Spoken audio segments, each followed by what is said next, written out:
All right, welcome back. So what we're going to do today is we're going to epoxy all of that stuff on the inside, and I will probably do it as a separate video. I'll do my fillets as well, and then there is a coupler tube that joins the two halves of the airframe together. I'm going to do that as well. I did some more sanding on the aft ring.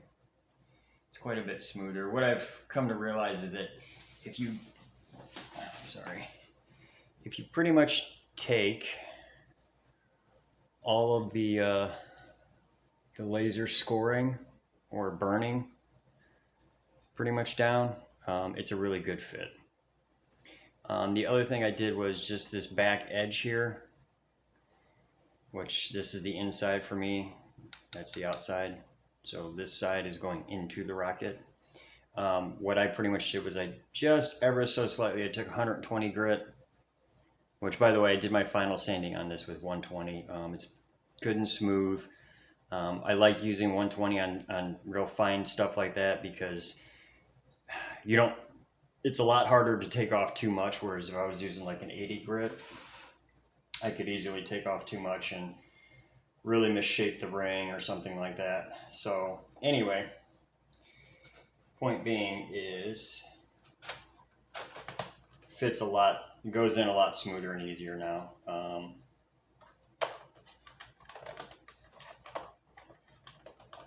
Yeah, comes out pretty easy as well. I still might have to do some more sanding on the actual motor tube yet, just to get the retainer to fit pretty well, but we'll see. So before we dig into all of that, this sat overnight so that thick super glue is definitely cured. I've seen some other videos where guys actually go in and add another bead of thick super glue. I'm not going to do that just because I'm going to be doing all the internal epoxying and then the external fillets all in one day. So I did some experiments last night with my epoxy, which is great stuff, man. Even the thin film has stiffened up quite a bit around the edges, but the actual main disc part that was in the bottom of that container is literally rock fucking solid. Like I said, I'm using a West system, so I had to get everything open and get my pumps installed and primed. These are dishes that West System sells. What's the model number? 805. They're 16-ounce mixing pots. They are I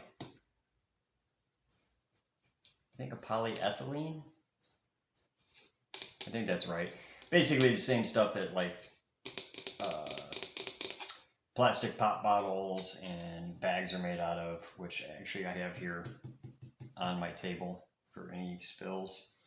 The reason being is once the epoxy cures, as you can see, all you have to do is flex the pot a little bit and it just pops out in one whole piece. It won't actually bind to this stuff, or if it does, it's very difficult to get it to bind. So anyway, West Systems 105 resin and their 205 fast hardener. West System sells their epoxies in size groups. So you have size group A, B, and C, and they're designed to go together. Like these are an A group. Now, if you buy a different hardener, there's like 205, 206, 207, and I think 209. There's a fast, a slow, an extra slow, and then a crystal clear hardener for doing like tabletop pours and that kind of stuff. Each one has different temperature ranges as well as slightly different bonding properties. Really, the big thing is your time. You buy the 301 mini pumps as well. These screw right onto the cans, and that's one of the great things about West Systems is it's literally once you get your pumps installed and they're primed correctly, it's one pump of resin, one pump of hardener. It's a 1-to-1 ratio as far as that's concerned, even though the amount these pumps dish out, it actually comes out to like an 8-to-1 or a 5-to-1 ratio. West System epoxy, if you've ever used like, you know, Loctite or Gorilla, like those little 5-minute epoxy double syringes you can get at hardware stores, drug marts, Walmart, wherever the hell, Dollar Tree, they have a very pungent epoxy odor. The one thing I'll say about West Systems is, so far in my experience, previous projects and this project, the odor is not nearly as strong or what's the word, abrasive maybe. Anyway, it's anytime you're doing epoxy, yes, you should either be wearing a mask or have good ventilation. I'm actually going to be opening my patio door and probably turning on my ceiling fan at the same time after I do my filler. So I'm using colloidal silica. West Systems 406. This is an extremely light. I don't think it's even the lightest. It might be the lightest.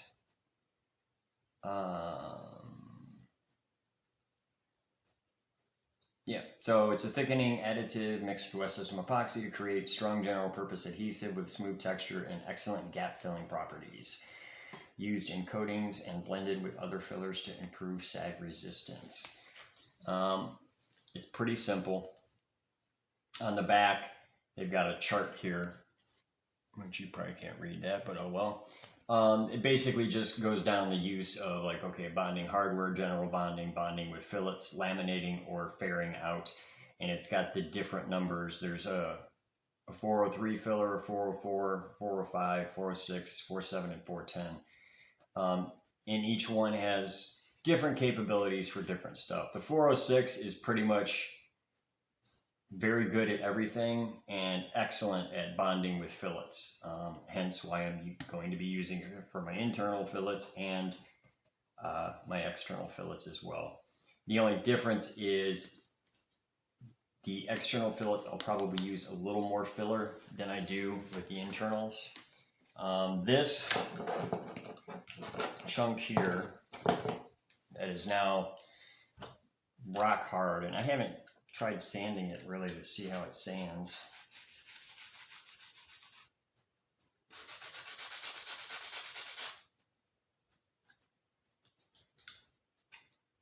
Well, it's not bad with 120.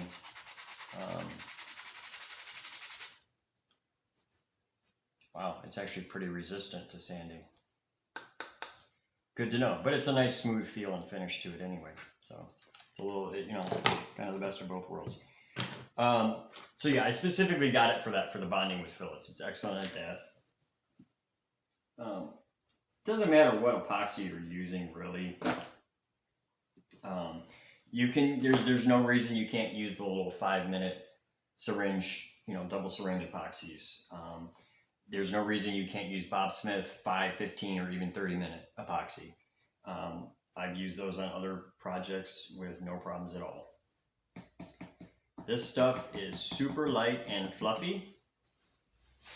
Almost looks like mashed potatoes, like instant mashed potatoes. And as you can see, yeah, it's very, I don't know if you can see that on camera, it's like shit floating in the air already. Yeah, I got this because, like I said, it's excellent for bonding with fillets. As you can see with how hard this stuff is and how opaque it is now, you know. This was effective. This was about, I think this was like a 1 3/4 pump of resin and about 2 pumps of hardener. Because like I said, I just kind of threw it in the mixing pot as I was priming my pumps. This little scoop I got from somewhere else. I don't remember. It's 25 cc's to the top. Which is effectively 25 milliliters, or I haven't actually weighed it. I'm going to guess and say it's about 2 or 2.5 grams per scoop. So what I'm going to do is I'm going to make up smaller batches probably about this size, probably about 2 pumps each. And that was one whole scoop.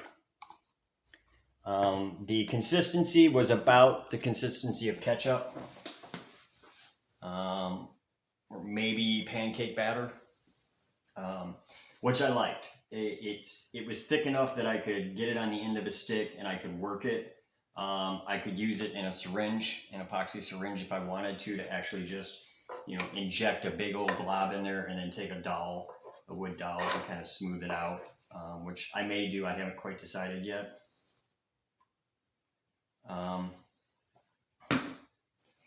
But at the same time, I could add more for like when I do the externals to thicken them up, which I'll probably do when I do the external. Now, when you go to read on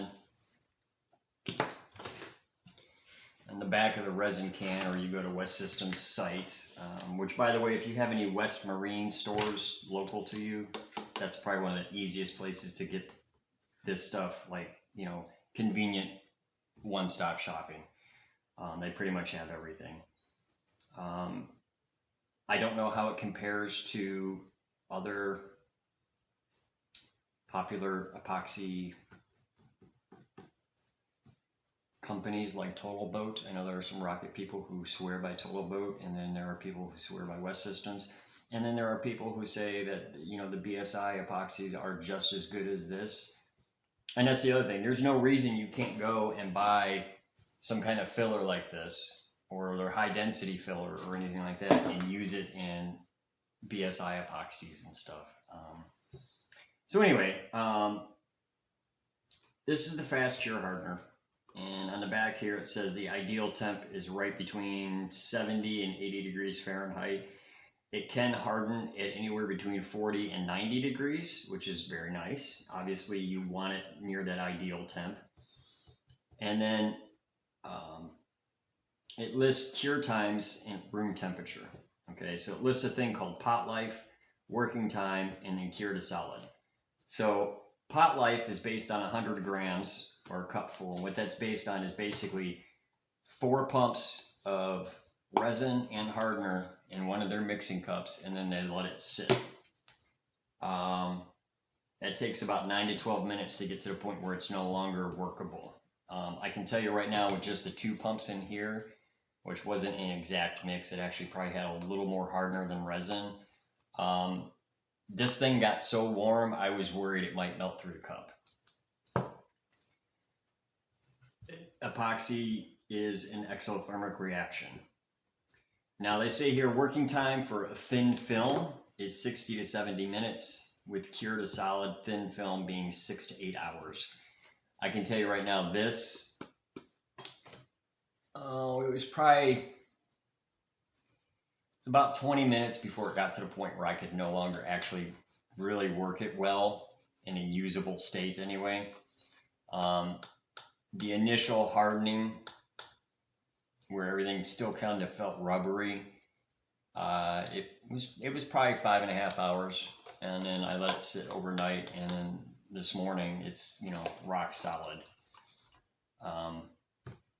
If you're worried about the heat, so you're doing a bigger project, you're going to have 3 or 4 pumps. Like, these are actually up to 16-ounce cups. I would not chance putting 16 ounces of epoxy and resin in this and letting it sit for any length of time. Epoxy can have a runaway effect. Because it's an exothermic reaction, one of the ways you can speed up curing epoxy is by heating it. I don't necessarily suggest that, because it can make the epoxy weaker. I don't ever suggest or recommend changing the ratios on a system like this. On the little syringes or even BSI, the best way to do all of them is you get a little scale with a Dixie cup, and you put your cup on there, zero it out, and you put in so many grams of resin and an equal amount of hardener as well. That's really how they're designed to be used. Or if you have a mixing cup with exact measurements on the side, like this breaks down, you probably can't see it, but it breaks down into 2-ounce increments. you know, same thing, do it by volume. Personally, I think by weight is more accurate. Anyway, the more, you know, and I think West Systems has this on their information, the more you actually, you know, the more heat the reaction generates, the more it causes the reaction to speed up. So it can have what's called a runaway thermal effect, or runaway effect, or you get what's called flashing. And I've had this happen actually not too long ago. I was outside working on a smaller project, and I was using just, you know, Gorilla Glue, the double syringe 5-minute epoxy, and it was a pretty hot day out. I think it was about 90 degrees, and the humidity was pretty high.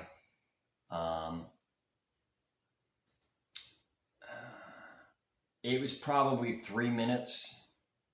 I had just very small amount of epoxy on a paper plate, and yeah, in about 3 minutes it flashed hardened on me. So quick that I was working with it, it got thicker and harder, and then I actually watched it just go, due to the heat outside, it flash hardened. Same thing can happen if you get too much in a confined space. You can have a runaway effect where your working times will drastically be decreased. A way around that is, once you get it good and mixed, dump it out on a paper plate, spread it out. Let it kind of thin out some. That'll actually help you get more of the actual working time out of it. Like I said, with this sitting in this container, you know, it got hot enough that it sped up its own reaction for sure. And that's the other thing. You don't want to put too much in a container anyway, because yeah, it gets hot enough that it could melt this, or in extreme cases, it can literally catch fire. So the general gist here is I'm going to mix up some epoxy, and I haven't decided yet if I'm going to use the syringe to just, you know, put big globs kind of where I want them, because it's not quite long enough for my taste. I do have a very small wood dowel here that's going to be really good at smearing it around in all of the little cracks and crevices and all the spots that make contact. I don't remember what size dowel this is. Maybe 3/8 of an inch diameter, and it was originally like 36 inches long. I chopped it in half basically and just kind of sanded off the rough edge. So yeah, I haven't decided if I'm going to use a syringe or not. I will probably try it and then go from there. I am going to do a bead of epoxy on the inside centering ring as well. Although that one's going to be a little trickier to get to because it's so much deeper. Although it'll be worth it. Yeah. Let me think. Cleanup. Let me cover that real quick. Whether it's epoxy and hardener mixed together that hasn't finished curing, or just hardener, or just epoxy resin, they obviously suggest, what did they suggest? Oh, lacquer thinner or acetone. Those will definitely cut through it. Obviously, I would not suggest cleaning your skin with either of those. If you have a pretty high level, like this is 70% isopropyl, it cuts it pretty well. It does take quite a bit of alcohol to really cut it to the point of cleaning it completely clean. If you got like a 90 or 91%, that works pretty well. From what I've heard, denatured rubbing alcohol is the absolute hands down best for cleaning, specifically West Systems epoxy. Cured, uncured, mixed up, whatever. The one guy I watched, the one Rocket Vlog guy, that's what he exclusively uses. And for example, he's got a couple of sets of syringes he's been using for probably 5 or 6 years, because he cleans them every time. In between containers, he cleans his pumps out with denatured alcohol, and same thing. He's had the same set of pumps for almost 10 years. West System sells some really nice epoxy brushes for brushing stuff out. Same thing. Clean them. Yeah. So that's going to be the next step. That was the quick lesson on epoxy and what I'm going to be using to fill it with. So yeah, I'm going to pause that there. And when I come back, we're going to start doing some epoxy work.